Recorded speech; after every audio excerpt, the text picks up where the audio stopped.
ফের কালীঘাট তৃণমূলকে হুঁশিয়ারি ঋতব্রত তৃণমূলের হুঁশিয়ারি যে যদি সবার জন্য দরজা খুলে দেওয়া হতো তাহলে বিদ্রোহী বিধায়কের সংখ্যা দাঁড়াতো ৭৭। অনেকেই আসতে চাইছেন, স্পিকার বললেই দরজা খুলে দেব, হুঁশিয়ারি ঋতব্রত তৃণমূলের। অন্যদিকে পাল্টা কালীঘাট তৃণমূলের তরফে বলা হচ্ছে মামলা থেকে বাঁচতেই একজোট বিদ্রোহীরা, বেশি দিন থাকবে না।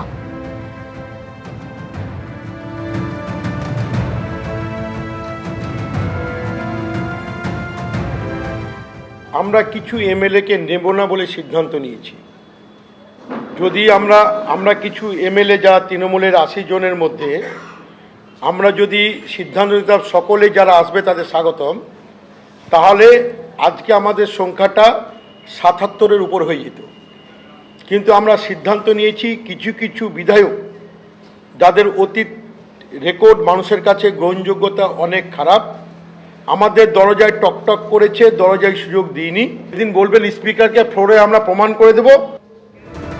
কালীঘাট তৃণমূলকে হুঁশিয়ারি দিয়ে ঋতব্রত তৃণমূলের তরফ থেকে বলা হচ্ছে যদি সবার জন্য দরজা খুলে দেওয়া হতো তাহলে বিদ্রোহী বিধায়কের সংখ্যা দাঁড়াতো ৭৭।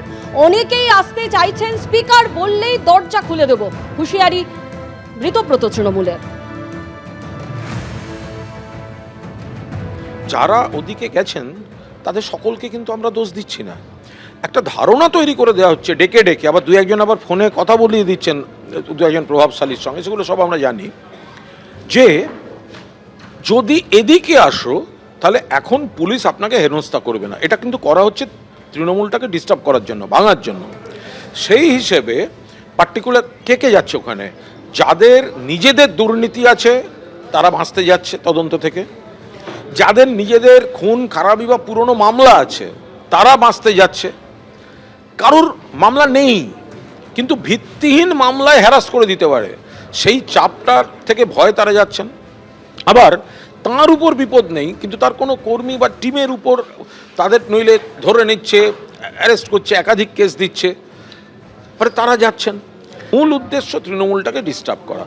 ফলে যারা মনে প্রাণে ওই কালচারটার সঙ্গে মেলাতে পারছেন না তাদের একটু অসুবিধা হচ্ছে। ফলে তারা নিশ্চিতভাবে তাদের কৃতজ্ঞতাবোধ, মমতাদির প্রতি ভালোবাসা, এই যে গোটা জিনিসটা, সেটা অসুবিধা হচ্ছে। ফলে সব ব্যাপারে তারা একমত হতে পারছেন না। সেই কারণেই কখনো দেখা যাচ্ছে ওদের সঙ্গে যাচ্ছেন, কখনো দেখা যাচ্ছেন ওদের সঙ্গে যাচ্ছেন না, কখনো দেখা যাচ্ছেন আমাদের সঙ্গে আমরা একসঙ্গে মিলে ভোট দিচ্ছি, এই ব্যাপারটা চলে আসছে। এই যে যারা আঙুর ফল টক, এই আঙুর ফল টকের ধ্বজাধারীরা, তারা কোথায় কি বলছেন, কোথায় বার্তা পাঠাচ্ছেন, কোথায় ফিলার পাঠাচ্ছেন, কোথায় গিয়ে সো কল্ড নেতা নেত্রীর ১৮০ ডিগ্রি উল্টো দিকে কি অবস্থান নিচ্ছেন, এটা কলকাতার বিভিন্ন প্রান্তে হচ্ছে ছড়িয়ে পড়েছে। তা আপনারা একটু খোঁজ নিন, মানে কেউ কালীঘাটে যাওয়ার আগে কি করছেন বা বেরিয়ে কি করছেন বা কোথায় গিয়ে কি বলছেন। ক্রাক্স হচ্ছে আক্রুদা যেটা বললেন যে সবার জন্য দরজা ওপেন নয়। গুন্ডা দমন বিল নিয়ে গতকাল ভোটাভুটি হয়, কিন্তু ১০ জন বিধায়ক গেলেন কোথায় সেই প্রশ্ন সামনে চলে এসেছে।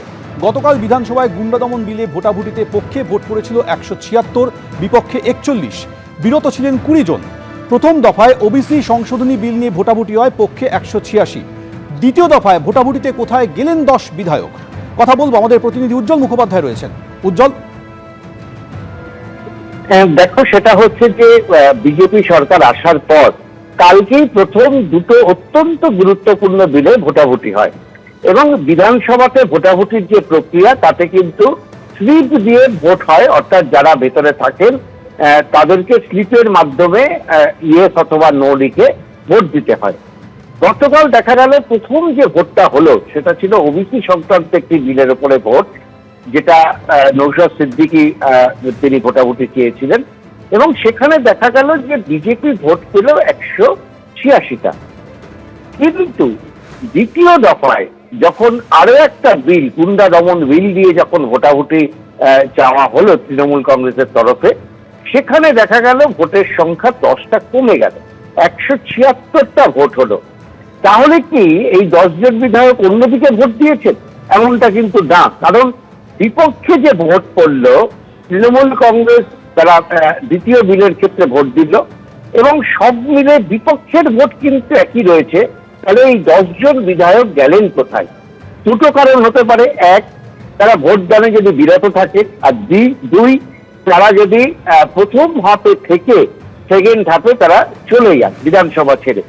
এখন প্রশ্ন হচ্ছে, যেহেতু মুখ্যমন্ত্রী তিনি বিধানসভায় রয়েছেন, এরকম অত্যন্ত গুরুত্বপূর্ণ দুটো বিল নিয়ে দ্বিতীয় হাতে আলোচনা হওয়ার কথা, এবং ইউসিসি বিল বিধানসভায় পেশ হতে পারে এমন একটা সম্ভাবনার কথা আগের দিনেই জানিয়ে দেওয়া হয়েছে। এই পরিপ্রেক্ষিতে 10জন বিজেপির বিধায়ক যাদের সরকার, তারা কি চলে গেলেন?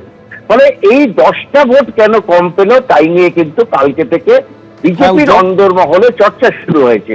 এবং পরবর্তী ক্ষেত্রে আমরা মুখ্য সচেতক যিনি তার সঙ্গে কথা বলি, তিনি যেটা জানিয়েছেন যে 10জন বিধায়ক বিধানসভাতেই ছিলেন, তারা নানা কাজে হয়তো ব্যস্ত ছিলেন, সেই কারণে তারা ভোট দিতে পারেননি। ধন্যবাদ উজ্জ্বল।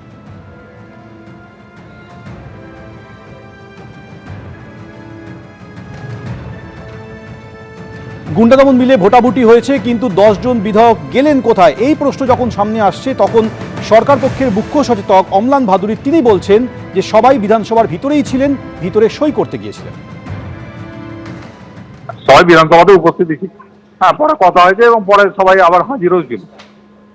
ওই সময়টা ভেতরে ছিল না, মানে ভোটদানটা যখন হয়েছে তখন ওরা সই করতে গেছিল, তারপরে তো গেট লাগিয়ে দিয়ে তখন আর ঢুকতে পারেনি, এই হয়েছিল ব্যাপার। মানে এটা একটা মিস্টেক, মানে এটাই কোনো ইন্টেনশন কিছু না, এবং সবাই বিধানসভাতেই ছিল। এবিপি আনন্দ, এগিয়ে থাকে, এগিয়ে রাখে।